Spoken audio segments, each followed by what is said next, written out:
नमस्कार दोस्तों, स्वागत है आपका हमारे नए YouTube channel MS Yadav IAS GS academy पर।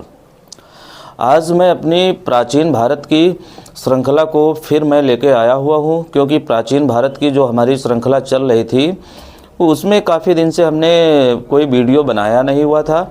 इस वजह से आज मैं प्राचीन भारत की श्रृंखला लेके आया हुआ हूँ। और प्राचीन भारत में मैं बिल्कुल एक प्रकार से कह सकते हैं कि बिल्कुल टॉपिक टू टॉपिक चल रहे हैं। जैसे हमने आपको वहाँ पर प्राचीन भारत में प्राचीन भारत के जो स्रोत थे, भारतीय इतिहास के जानने के जो स्रोत थे, और हमारा जो प्राग ऐतिहासिक काल था, प्राग ऐतिहासिक काल में जो हम लोग पाषाण काल पढ़ रहे थे उसको हमने कंप्लीट करा दिया हुआ था। आज मैं उसके आगे आपका जो है ये ताम्र पाषाण कालीन या ताम्र पाषाणिक संस्कृतियाँ हैं उसको लेके आए हुए हैं। तो ज़्यादा तो हम बात नहीं करेंगे, तो आज हम अपना जो है ये वीडियो चालू करने जा रहे हैं। और आप लोग इसको व्यवस्थित नोट्स वगैरह बना लीजिए, क्योंकि मैंने यहाँ पर बड़ा विधिवत सब कुछ लिखा हुआ है। और जो आप लोगों की लाइट की समस्या थी, आज हमने जो है इसको प्रयास किया हुआ है, लेकिन संभवतः अभी आपको कुछ हल्का सा इसमें जो है लाइट मालूम पड़ रही होगी। धीरे धीरे हम इसको जो है सही कर लेंगे। वैसे आज आप लोगों को दिख रहा होगा कि हमने यहाँ पर क्या लिखा हुआ है। तो आइए अपना जो है हम जो हमारा ये चैप्टर है इसको हम चालू करते हैं। ताम्र पाषाण कालीन या ताम्र पाषाणिक संस्कृतियाँ, ये हमने यहाँ पर नया चैप्टर बना दिया हुआ है। अगर आप लोग नोट्स वगैरह बना रहे हो तो आप भी इसी हिसाब से जो है नोट्स बनाते चले, ताकि आपको जो है कोई दिक्कत वगैरह ना आए। तो आइए देखते हैं। तो हमने जो लास्ट बात की थी वो नव पाषाण काल की थी। ये जो चैप्टर हमारा चालू होगा ये नव पाषाण काल के बाद का हमारा ये चैप्टर है। इस चैप्टर से आपसे परीक्षाओं में क्वेश्चन बनते हैं। परीक्षा XYZ कोई भी हो सकती है, सभी परीक्षाओं में इसके प्रश्न आते हैं।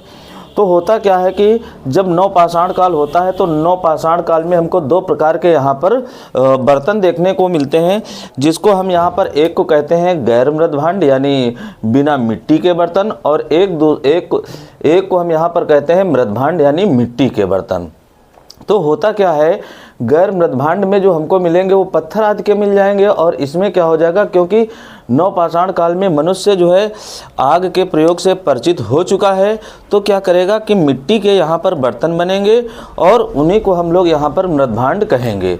तो होता क्या है कि मृदभांड नव पाषाण काल के बाद हमारा जो है मृदभांड बनना चालू होते हैं। और जब मृदभांड बन जाते हैं तो उसके बाद क्या होता है कि धातु का प्रयोग शुरू हो जाता है। और जब धातु का प्रयोग, जाहिर सी बात है, अगर धातु का प्रयोग शुरू हुआ है तो जाहिर सी बात है जो हमारे ये बर्तन हैं, इन बर्तनों में स्थायित्व लाने के लिए हुआ है। क्योंकि जो ये बर्तन थे जल्दी टूट जाते थे, तो लोगों को कई समस्याओं का सामना करना पड़ता था।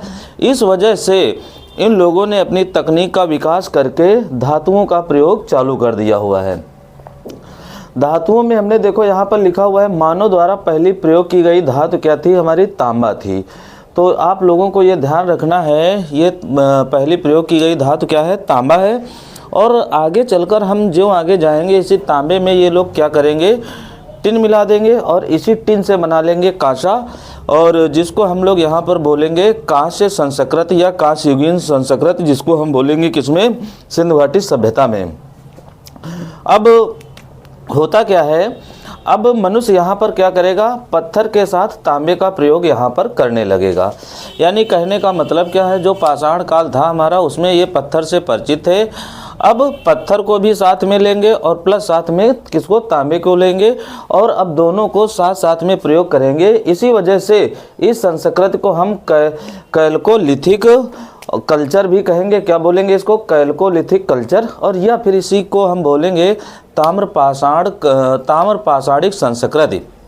तो दोनों चीज़ें आप ध्यान रखिएगा कि इसको ताम्र पाषाणिक संस्कृत क्यों बोला गया है, क्योंकि अब पत्थर के साथ हुआ क्या है कि यहाँ पर तांबे का प्रयोग किया जाने लगा है। इस वजह से इसको बोला गया है ताम्र पाषाणिक संस्कृत या फिर कैल्कोलिथिक कल्चर के नाम से जो है जाना जा रहा है। अब तांबे के लाभ की जानकारी अगर कोई देने वाला अगर होता है तो हमने उनका नाम यहाँ पर लिख दिया हुआ है, बीजी चाइल्ड।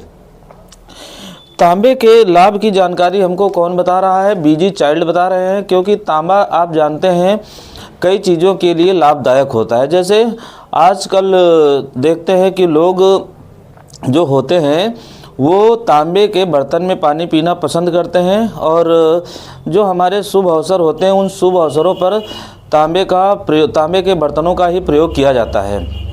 ख़ास तौर से साधु महात्माओं के द्वारा जो है तांबे का बर्तन बहुत ज़्यादा प्रयोग किया जाता है। ये लोग उसी बर्तन में खाना खाते हैं, उसी बर्तन में तांबे के ही बर्तन में पानी पीते हैं। तो इस वजह से ये हमारा जो है बहुत ही लाभदायक होता है, हमारे शारीरिक रूप से बड़ा लाभदायक होता है। कभी भी अब अगर आप मंदिर वगैरह जाएंगे तो वहाँ पर तांबे के बर्तनों का ही प्रयोग किया जाता है। तो ये जो हमारे बीजी चाइल्ड हैं ये हमको जो है तांबे के लाभ के बारे में जानकारी देते हैं, और उस जानकारी को इन्होंने इनकी पुस्तक है, इस पुस्तक में जो है हमने इनकी पुस्तक लिख दी हुई है। इस पुस्तक में इसकी जानकारी हमको मिलती है। उस पुस्तक का नाम है व्हाट हैपेंड इन हिस्ट्री, मतलब इतिहास में कब क्या घटित हुआ। ऐसी किताब जो है इन्होंने लिखी हुई है, किसने, बीजी चाइल्ड ने। तो तांबे की जानकारी हमको यहाँ पर मिल जाती है। अब जब तांबे की जानकारी हमको मिल जाती है तो पूरे भारत में होता क्या है कि तांबे के लिए हमारे यहाँ पर कुछ ना कुछ जो है कहीं ना कहीं जो है जगह होती हैं। उन जगहों पर बहुत सारी हमारी संस्कृतियाँ पनपती हैं, जिनको हम यहाँ पर ताम्र पाषाणिक संस्कृतियों के नाम से जानते हैं। आइए देखते हैं कि कौन कौन सी संस्कृतियाँ हमारी इस समय की जो है ताम्र पाषाणिक थीं। जैसे कुछ संस्कृतियाँ हमने यहाँ पर लिखी हुई है, कुछ लिखी हुई हैं, सबका जिक्र तो नहीं हो सका है, लेकिन जो लिखी हुई हैं परीक्षाओं में आपसे इन्हीं संस्कृतियों में क्वेश्चन बना लेता है। पहली संस्कृति हमने लिखी हुई है आहार संस्कृति, या इसी को हम लोग बोलेंगे आहड़ संस्कृति। दूसरी हमने संस्कृति लिखी हुई है कायथा संस्कृति। तीसरी संस्कृति हमने लिखा हुआ है सावलदा संस्कृति। चौथी लिखी हुई है प्रभास संस्कृति। पांचवी लिखी हुई है मालवा संस्कृति। छठी लिखी हुई है रंगपुर संस्कृति, और सातवीं लिखी हुई है जोरवे संस्कृति। तो ये 7 संस्कृतियाँ तो हमने यहाँ पर लिख दी हुई हैं। इसके अलावा हमने यहाँ पर ताम्र पाषाणिक संस्कृतियों के लिए एक मैप का प्रयोग किया हुआ है। इस मैप में भी आपको जो है संस्कृतियाँ देखने को मिलेंगी। बहरहाल हम धीरे धीरे आपको यहाँ पर बताते हुए चलेंगे, ताकि जो है आपको पढ़ने में यहाँ पर कोई दिक्कत ना आए। इस वजह से आप केवल यहाँ पर देखते रहिए। अगर अब हम बात करेंगे आहार संस्कृत की, तो होता क्या है कि कोई भी अगर संस्कृत हमारी पनपती है, पहले आप ये समझ लीजिए संस्कृति होती क्या है। संस्कृति का मतलब होता है एक रीत रिवाज होता है। क्या होता है? एक रीत रिवाज होता है। कहीं पर कोई रीत हमारी जो है शुरू हुई है, वो रीत लगातार क्या होती है, अपनी अगली पीढ़ी में लगातार जो है चलती रहती है। जैसे अगर हम इनकी बात करें, इस ताम्र पाषाणिक संस्कृति की अगर हम बात करते हैं तो कितनी जो है ये पुरानी है। आप देख रहे हो यहाँ पर टाइमिंग हमने जो लिख दी हुई है, कई का टाइम लिखा हुआ है ईसा पूर्व की है। लेकिन क्या आजकल ये हमारी संस्कृति नहीं चल रही है? चल रही है। हमें तो ये लगता है कि आजकल जो है तांबे के बर्तनों का प्रचलन और बढ़ गया है। इससे ये स्पष्ट हो रहा है कि आज की जो पीढ़ी है हमारे पूर्वजों से कुछ ना कुछ शिक्षा ले रही है, और धीरे धीरे पीछे पुरानी पीढ़ी पर, पुरानी जो है रीत रिवाज पर लौटना चाह रही है। क्योंकि बहुत सारे ऐसे परिवर्तन हमको देखने को मिले हुए हैं, चाहे रहन सहन का तरीका हो, चाहे खान पान का तरीका हो। काफ़ी तरीक़ों में हम लोग जो है अपने पूर्वजों का अब अनुसरण करना चालू कर दिए हैं। तो संस्कृत का मतलब क्या होता है? रीत रिवाज होता है। तो रीत रिवाज जो ये हमारी हैं संस्कृतियाँ, इनकी हमने टाइमिंग भी लिखी हुई है। जैसे पहली हमने आहार संस्कृत की टाइमिंग लिखी हुई है 2800 से 1500 ईसा पूर्व लिखा हुआ है। उसके बाद हमने कायथा संस्कृत की लिखी हुई है 2450 से 1700 ईसा पूर्व में। उसके बाद सावलदा की टाइमिंग हमने लिखी हुई है 2300 से 2000 ईसा पूर्व। उसके बाद हमने लिखा हुआ है प्रभास की टाइमिंग लिखी हुई 2000 से 1400 ईसा पूर्व। यहाँ पर हमने ईसा पूर्व लिख दिया है। ये सब जितने भी यहाँ पर ये इस टाइप से कामा के निशान लगे हैं, इसका मतलब है ये सब ईसा पूर्व में है। ये बात ध्यान रखिएगा आप लोग। उसके बाद अगली हमारी है ये मालवा संस्कृत 1900 से 1400 ईसा पूर्व के बीच है। रंगपुर हमारी 1700 से 1400 के बीच है, और जोरवे हमारी जो है 1500 से 900 के बीच है। तो ये हमारी संस्कृतियाँ हैं। इन संस्कृतियों के समय से हम एक ये अंदाज़ा लगा सकते हैं कि ये संस्कृतियाँ या तो सिंधु सभ्यता के समय की रही हैं और या फिर जो है हमारी उत्तर या वैदिक काल के समय की हैं। जैसे अगर हम यहाँ पर जोरवे को देख लेते हैं तो जोरवे को आप लोग देख लीजिए, ये हमारा जो है वैदिक काल के समय की संस्कृति है। और अगर ये जो संस्कृतियाँ लिखी हुई हैं ये ऐसा प्रतीत हो रहा है कि जैसे जो है सिंधु घाटी सभ्यता के समय की है। तो आइए आगे देखते हैं, एक एक संस्कृति का हम नाम यहाँ पर देखते हैं। जैसे पहली हमारी है आहर संस्कृति। हमको मैप में चलना पड़ेगा और देखेंगे कि यह हमारी आहर संस्कृति कहाँ की है। अगर आपसे पूछा जाता है कि ये आहर संस्कृति कहाँ की है तो चाहो तो आप यहाँ पर लिख देते हैं ये राजस्थान की है। राजस्थान को हम आरजे से यहाँ पर प्रदर्शित कर रहे हैं, तो आप लोग प्लीज़ समझ जाइएगा कि आरजे का मतलब राजस्थान है। अब हम मैप में चलते हैं। मैप में अगर हम देखते हैं तो ये हमको भारत का ये मैप बना हुआ है। मैप में हमने यहाँ राजस्थान लिखा नहीं हुआ है। आप देख रहे हैं कि ये जो हमारा क्षेत्र है ये गुजरात है। गुजरात जो ये राज्य है, ठीक। गुजरात के बगल में ये बड़ा सा हमको जो एरिया मिलेगा ये किसका मिलेगा? राजस्थान का मिलेगा। इसी राजस्थान में हमको कौन सी संस्कृति मिलेगी? आहर संस्कृति मिलेगी। आप देख रहे होंगे कि इसके बगल में हमने जो है ये नाम लिख दिया हुआ बनास। ये जो है एक बनास हमारी जो है नदी है, उस नदी के आसपास का एरिया है जहाँ पर ये आहर हमारा स्थान पड़ता है। तो ये हमारी आहर संस्कृति है। आहर संस्कृत का जो पुराना नाम है ये ताम्रवती है। ताम्रवती का मतलब होता है ऐसी जगह जो तांबे के लिए बहुत ज़्यादा जानी जाती है। आप लोग शायद बता सकते हैं कि तांबे के लिए इस समय जो है राजस्थान में हम लोग कौन सी जगह पढ़ते हैं, आप लोग कमेंट में बताइएगा। अब आहर संस्कृत से होता क्या है कि यहाँ से जो है हमको पालतू भैंस के साक्ष्य मिलते हैं, बकरी के साक्ष्य मिलते हैं और भेड़ के साक्ष्य मिलते हैं, इसी संस्कृत से मिलते हैं। और यहाँ पर होता क्या है, आहर से घरों की जो दीवारें हैं वो पत्थर और मिट्टी से बनी हुई हैं। जैसे अभी कुछ दिन पहले ग्रामीण क्षेत्र में जो लोग बाग अपना जो है घर बनाते थे तो आपने देखा होगा कि वो लोग ईंट और गारे का प्रयोग करते थे। तो ये जो सभ्यता है इनके घरों में हमको पत्थर और गारे का उपयोग देखने को मिल रहा हुआ है। और यहीं पर हमको जो है दो जगह मिलती हैं आहर संस्कृति में। एक जगह हमको ये मिलती है गिलुंद और दूसरी हमको जगह मिलती है बालाथल। गिलुंद क्या होता है कि इसमें पत्थर के फलकों का उद्योग मिलता है गिलुंड में, और बालाथल में तांबे और पत्थर के औजार मिलते हैं। तो ये हमारी कौन सी संस्कृति है? ये आहर संस्कृति है। अब ये जो हमारी आहर संस्कृति है, आहर संस्कृति कई जो है हमारे स्थानों पर फैली हुई थी। कई स्थानों पर फैले होने के कारण यहाँ पर हमको बहुत सारे स्थान देखने को मिल जाएंगे। अब उसके बाद अगर हम यहाँ पर बात करते हैं, एक हमारी ये संस्कृति है जिसको हम बोलते हैं यहाँ पर कायथा संस्कृति। खास तौर से ये कायथा संस्कृति हमारी देखने को मिलेगी मध्य प्रदेश में। तो आप लोग थोड़ा सा यहाँ पर मैप देख लीजिए। मैप में हमने थोड़ा सा यहाँ पर बताने की कोशिश की हुई है। ये देख लीजिए, हमने यहाँ पर लिखा हुआ है मालवा, और ये मालवा हमारा कहाँ पर पड़ता है? मध्य प्रदेश में पड़ता है। मध्य प्रदेश में एक नदी है जिसको कहते हैं नर्मदा नदी। आप जानते हैं कि ये जो नर्मदा नदी है ये कहाँ, ये पश्चिम की ओर बहने वाली नदी होती है। तो इसी मालवा में हमको कुछ क्षेत्र मिलेंगे, जैसे एक हमारा कायथा मिल जाएगा, एक हमको एरच मिल जाएगा, एक हमको नगदा मिल जाएगा, एक हमको जो है नवदा टोली मिल जाएगा। ये कुछ हमको जगहें मिलती हैं, मतलब ये कुछ जगहें हैं, सभी जगह नहीं हैं, क्योंकि आप जानते हैं कि सभी जगहों को लिख पाना बड़ा मुश्किल की बात होती है।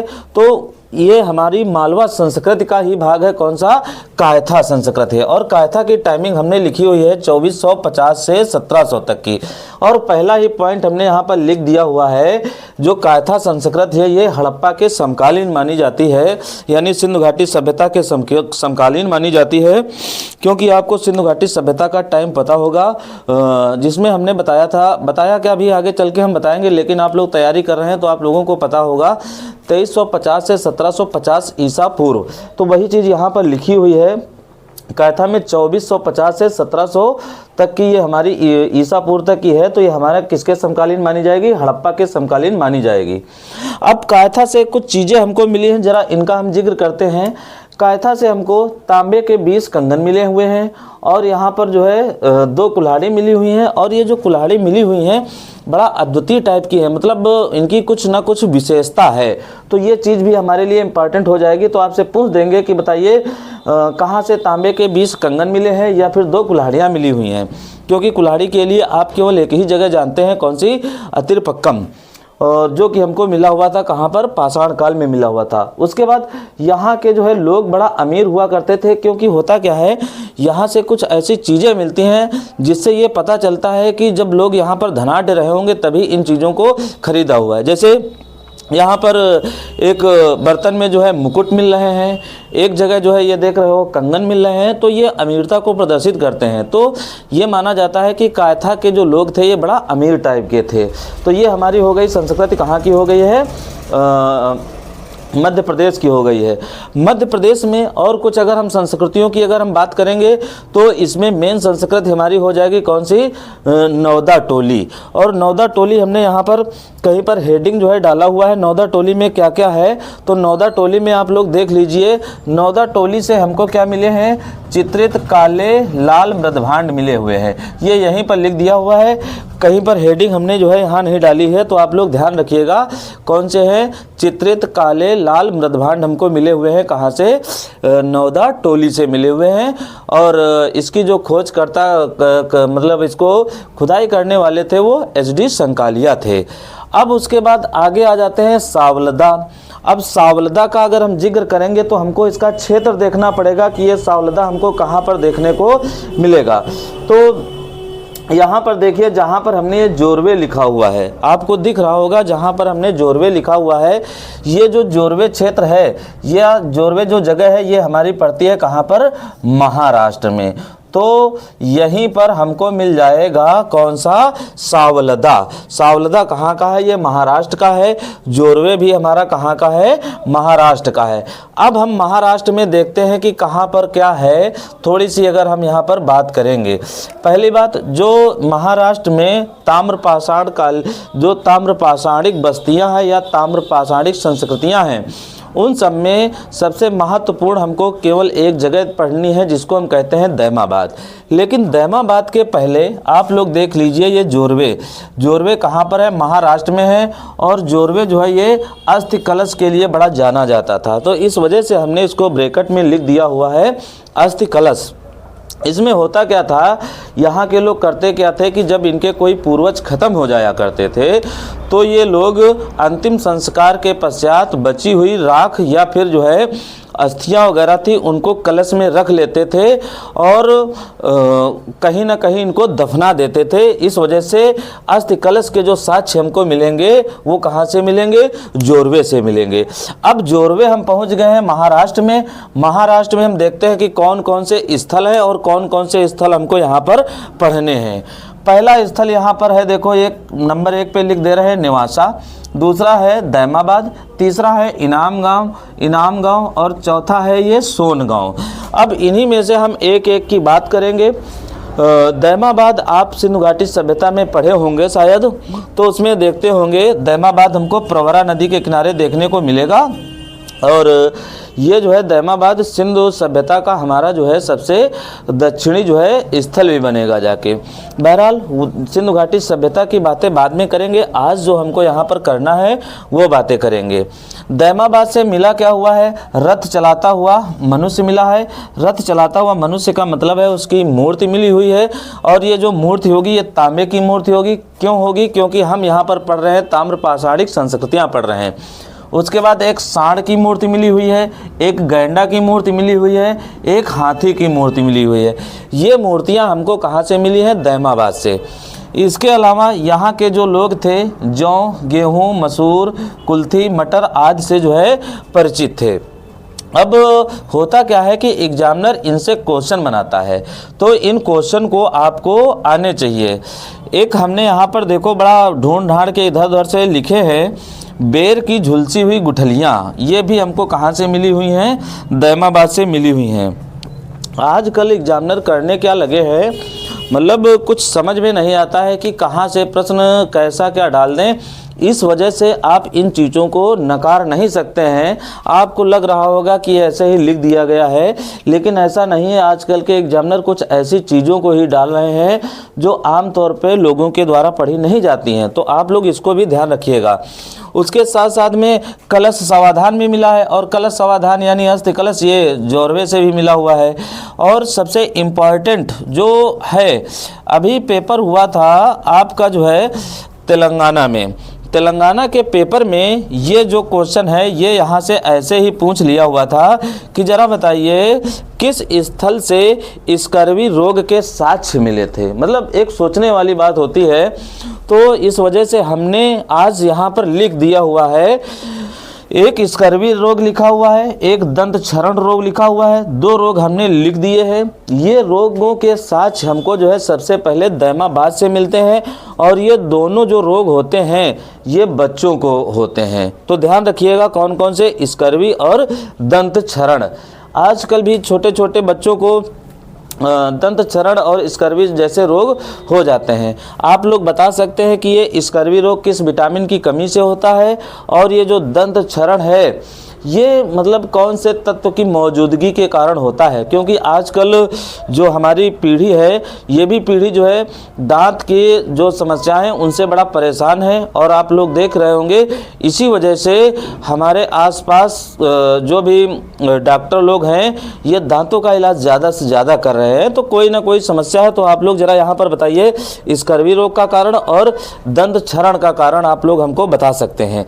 उसके बाद आगे आ जाते हैं। आगे हमको जो है जगह मिलती है देखने को, कौन सी, इनाम गांव।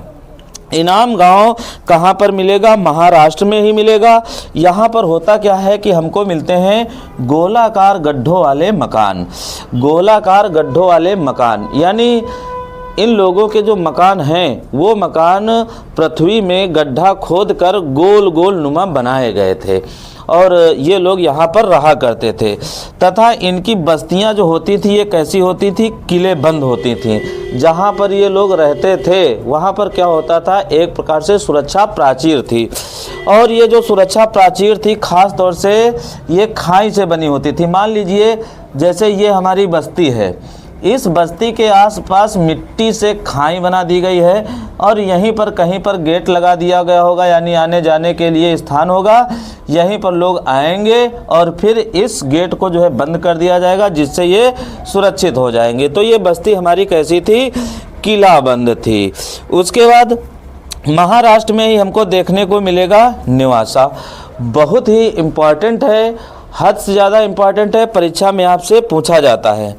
नेवासा से क्या मिला हुआ है हमको? एक तो पटसन के साक्ष्य मिले हुए हैं, दूसरी बात हमको टोंटीदार बर्तन मिले हुए हैं। टोंटी तो आप समझ रहे हैं, जैसे आजकल जो पीने वाला पानी किसी भी ऑफिस में अगर रखा होता है तो वहाँ पर एक कंटेनर टाइप का रखा होता है, जिससे हम लोग जो है उसमें टोंटी खोल के या कुछ नए नए तरीक़ों से जो है टोंटियाँ आ रही हैं तो उनको हम क्या कहते हैं? टोंटीदार बर्तन।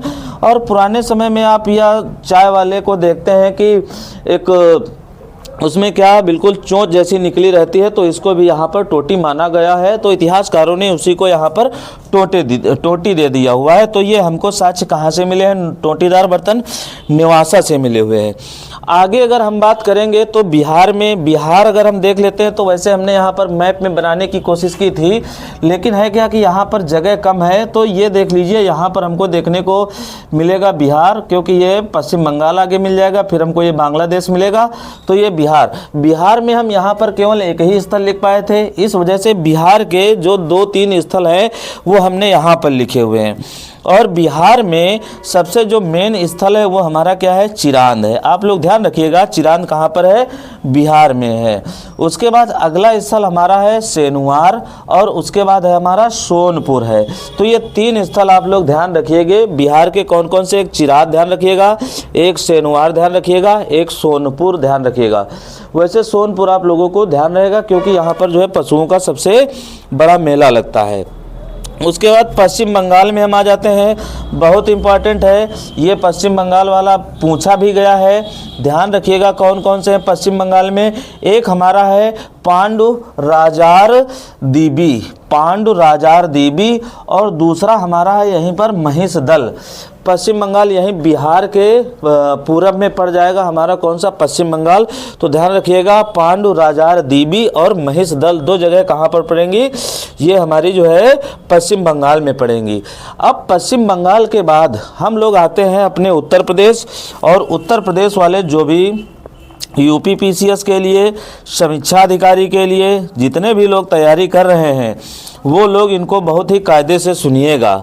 सबसे पहले मैं उत्तर प्रदेश में आपको यहाँ पर मैप पे ले चलूँगा। ये हमने यहाँ पर मैप बनाया हुआ है। मैप में ये यहाँ पर क्या है, ये इस टाइप से अगर बनेगा तो देखते हो ये हमारा क्या है, उत्तर प्रदेश है। उत्तर प्रदेश में हमने इस मैप में यहाँ पर लिखा हुआ है अतरंजी खेड़ा।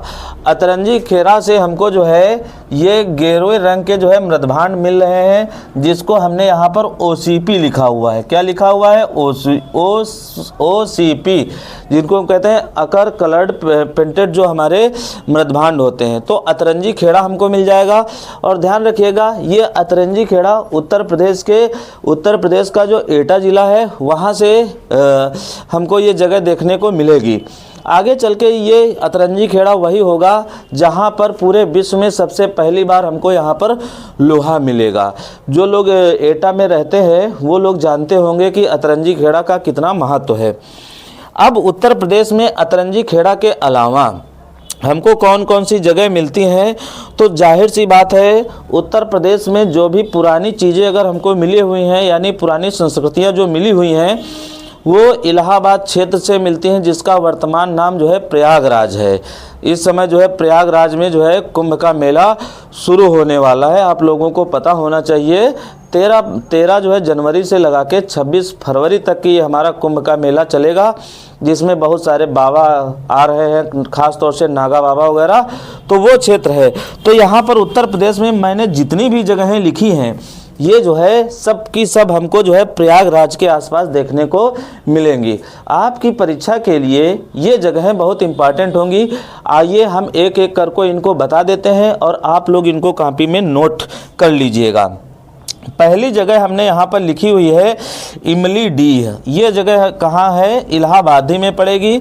उसके बाद दूसरी जगह लिखी हुई है हमने यहाँ पर नरहन, और तीसरी जगह लिखी हुई है सोधौरा, और चौथी जगह हमने लिखी हुई है फैराडीह, और 5वीं जगह लिखी है साई पाई। ये जो साई पाई है ये आपसे जो है बहुत ज़्यादा जो है पूछा करता है, ख़ास तौर से जब टीजीटी और पीजीटी का एग्ज़ाम होता है। उस टीजीटी और पीजीटी के एग्ज़ाम में साई पाई का बहुत जिक्र करता है, लेकिन जो हमारा उत्तर प्रदेश लोक सेवा आयोग है वो भी ऐसे क्वेश्चन की जो है फिराक में रहता है कि कहीं से हमको जो है क्वेश्चन मिल जाए और हम पूछ सकें।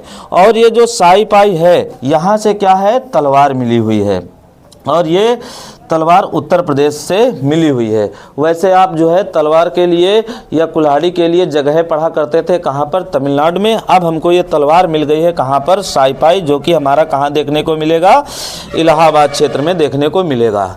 अब उसके बाद आगे अगर हम चलते हैं तो देख लेते हैं कि कुछ जो हमारा जो है पड़ोसी मुल्क है पाकिस्तान है ना, वहाँ पर देख लेते हैं कि कौन कौन सी संस्कृतियाँ थीं। ख़ास तौर से हम अपने इतिहास में अभी जो है भारत और पाकिस्तान का विभाजन नहीं कर सकते हैं। इस वजह से जो भी संस्कृतियाँ वगैरह हैं ये आपको देखनी पड़ेंगी, क्योंकि विभाजन तो हमारा जो है 1947 में होगा। उसके बाद जो है हम देखेंगे तब हम यहाँ पर भारत में आएंगे। अभी 1947 तक की हमको सामूहिक रूप से पूरा का पूरा देखना पड़ेगा।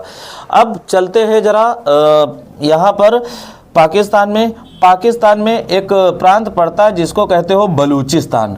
बलूचिस्तान में जो संस्कृति का नाम चलता है उसको हम कहते हैं बलूची संस्कृति। और बलूची संस्कृति में जो महत्वपूर्ण स्थान होता है वो कौन सा होता है, ये मेहरगढ़ होता है। एक ये मेहरगढ़ याद रखिएगा और सबको ये याद भी होगा, मेहरगढ़।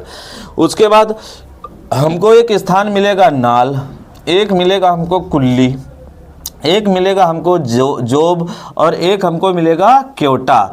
तो ये नाल इम्पॉर्टेंट है आपके लिए, और क्योटा इम्पॉर्टेंट है, और मेहरगढ़ इम्पॉर्टेंट है। ये जगह ताम्रपाषाणिक बस्तियां हमको देखने को मिलेंगी कहाँ पर, पाकिस्तान के बलूचिस्तान प्रांत में। अब यहीं पर पाकिस्तान में हमारा जो है एक प्रांत पड़ता है जिसको कहते हो सिंध प्रांत। सिंध प्रांत में हमको जो है देखने को मिलती है संस्कृत, जिसका नाम है आमरी संस्कृत या फिर अमरी संस्कृत, जो भी आप पढ़ लें वही सही है। हमने यहाँ पर अमरी संस्कृत लिखा हुआ है, इसी को पेपर वगैरह में लिख के आमरी संस्कृत नाम आता है। तो ये चीज़ हमको यहाँ पर पाकिस्तान में देखने को मिल रही है। उसके बाद हम आगे थोड़ा सा देख लेते हैं, एक चीज़ यहाँ पर छूट गई थी, जो ये आहड़ संस्कृत है, बनास नदी के आसपास देखने को मिलती है। इसमें 3 चरण हैं। 3 चरण को हम लोग कहते हैं ABC। कभी कभार आपसे ABC की टाइमिंग पूछ लेते हैं, तो ध्यान रखिएगा आहड़ संस्कृति में टाइमिंग जो है, जो हमारा पहला चरण है उसकी 2580 ईसा पूर्व है, जो दूसरा चरण है वो हमारा 2080 ईसा पूर्व है, और तीसरा जो है हमारा है C वो 1500 ईसा पूर्व है। ये 3 टाइमिंग आप यहाँ पर देख लीजिएगा। उसके बाद ये पूरी की पूरी जो बस्तियां हुई हैं, जितनी भी ताम्र पाषाणिक बस्तियां हैं, इनका कोई ना कोई महत्व है हमारे लिए। क्या क्या महत्व है आइए देखते हैं। हमने यहाँ पर हेडिंग डाली हुई है ताम्र पाषाणिक बस्तियों का या ताम्र पाषाणिक संस्कृतियों का महत्व। पहला महत्व हमने लिखा हुआ है कृषक समुदायों का गठन। होता क्या है, जो जब हमारी जो है यहाँ पर ऐसे उपकरण मिल जाते हैं जिसमें हमको कोई धातु मिल जाती है, जो कृषक वर्ग होता है उनमें क्या हो जाता है, एक पूरा का पूरा जो है समुदाय बन जाता है, ग्रुप बन जाता है। वो ग्रुप में रह के खेती बाड़ी अपना करने लगते हैं। दूसरी बात, जब खेती बाड़ी करते हैं तो कहाँ पर होंगे, गाँव में होंगे। जब गाँव में होंगे तो इसी समय दौरान क्या होता है कि ग्रामीण समाज की नींव पड़ जाती है। और देख रहे हैं कि ग्रामीण समाज आज इतना ज़्यादा सशक्त है कि पूरा भारत लगभग जो है हमारा 70% आबादी आज भी जो है गाँव में रहती है। उसके बाद क्या होता है, कर्मकांड और आचार व्यवहार में क्या होता है, यहाँ पर ये लोग जो है सीख जाते हैं कि कर्मकांड कैसे क्या करने हैं, आचार व्यवहार हमारे क्या होने चाहिए, क्योंकि ये पास में रह रहे हैं, हर अच्छी चीज़ों से परिचित हो रहे हैं। उसके बाद क्या होता है, मृदभांडों का विकास, यानी मिट्टी के बर्तनों का जो है विकास कर लेते हैं, क्योंकि अब इनको तकनीक मिल गई है, ये तकनीक से परिचित हो गए हैं।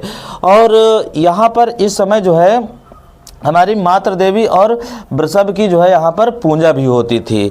अब कुछ ताम्र निधियाँ हमने जो है अपने इर्द गिर्द की ली हुई है, वो आपसे यहाँ पर पूछ सकते हैं कि बताइए कौन कौन सी ताम्र निधि अपने आसपास पाई जाती है, यानी ताम्र पाषाणिक स्थल है देखने को। खास तौर से इसको उत्तर प्रदेश वाले देखेंगे, जो लोग उत्तर प्रदेश में रहते हैं या उत्तर प्रदेश लोक सेवा आयोग या अन्य जो है परीक्षाएँ देते हैं, तो उनको ये हम लोग देखेंगे कि कौन कौन सी अपने आसपास हैं उत्तर प्रदेश की। पहली जो है ताम्र निधि हमने लिखी हुई है कानपुर। कानपुर में जगह हमारी है बिठूर। बिठूर में हमको ताम्र निधि मिली हुई है। कानपुर वैसे गंगा नदी किनारे है और ये बिठूर भी हमारा जो है गंगा नदी किनारे है, यहाँ पर ताम्र निधि मिली हुई है। उसके बाद एक जगह हमने लिखी हुई है गुगेरिया। गुगेरिया ये अपने उत्तर प्रदेश की नहीं है, ये गुगेरिया मध्य प्रदेश की जगह है, लेकिन बहुत ही इम्पॉर्टेंट है। और गुगेरिया से सबसे ज़्यादा जो है हमको यहाँ पर ताम्र पाषाणिक ताम्र निधियाँ मिली हुई हैं। ताम्र निधियों के तौर पर क्या क्या मिला हुआ है, देखो हमने संख्या लिख दी हुई है। 424 यहाँ से हमको तांबे के औजार मिले हुए हैं और 102 चांदी के पत्थरनुमा बनी हुई चादर टाइप की मिली हुई है। कहाँ से, गुगेरिया से। उसके बाद अब हम फिर रुख करेंगे उत्तर प्रदेश की ओर। उत्तर प्रदेश में एक ज़िला है एटा। एटा में जगह पड़ती है सैवई। सैवई से हमको ताम्र निधि मिली हुई है। उसके बाद एक ज़िला है जिसको कहते हैं मेरठ। मेरठ में एक जगह है जिसको बोल रहे हैं राजपुर परसू, यहाँ से जो है ताम्र निधियाँ मिली हुई हैं। उसके बाद एक ज़िला है हमारा कौन सा, बदायूं। बदायूं में जगह पड़ती है बिसौली। बिसौली से हमको ताम्र निधियाँ मिली हैं। और उसके बाद ये ज़िला है हमारा कौन सा, शाहजहाँपुर। शाहजहाँपुर में जगह पड़ती है हमारी बहेड़िया। बहेड़िया से जो है ताम्र निधियाँ हमारी मिली हुई हैं। तो ये कुछ आज का हमारा जो है ताम्र पाषाणिक संस्कृतियों का कुछ हमारा जो है क्वेश्चन जो थे उस टाइप से हमने यहाँ पर करवा दिए हैं आपसे। जो भी इसमें अब जो भी परीक्षाएं होंगी इन्हीं से आपको जो है पेपर में देखने को मिलेगा। ज़्यादा हमको इससे जो है बाहर जाने की ज़रूरत नहीं पड़ेगी। हमने कुछ इस हिसाब का जो है यहाँ पर लिखा हुआ है। यदि आप अगर इतना कर लेंगे तो ये समझ लीजिए किसी भी परीक्षा के लिए इतना उपयुक्त मटेरियल हमारा है। बाकी अगर आप हमसे जो है कोई शिकायत वगैरह हो तो आप कमेंट में बताइए, और या फिर जो है आप हम फ़ोन कर सकते हैं। बहरहाल आप हमारा जो है ये वीडियो देखिए, अगर अच्छा लगे तो आप लोग कृपया शेयर भी करिए और लोगों को बताइए। ऐसे ही हमारे जो है वीडियो लगातार अब आते रहेंगे, और कुछ दिनों के पश्चात मैं जो है साप्ताहिक करंट अफेयर्स भी लेके आऊँगा, क्योंकि रोज़ रोज़ तो करंट करवा पाना बड़ा मुश्किल का है। तो 7 दिन का जो करंट अफेयर्स है, जो मेन मुद्दे हैं, वो मैं लेके आऊँगा।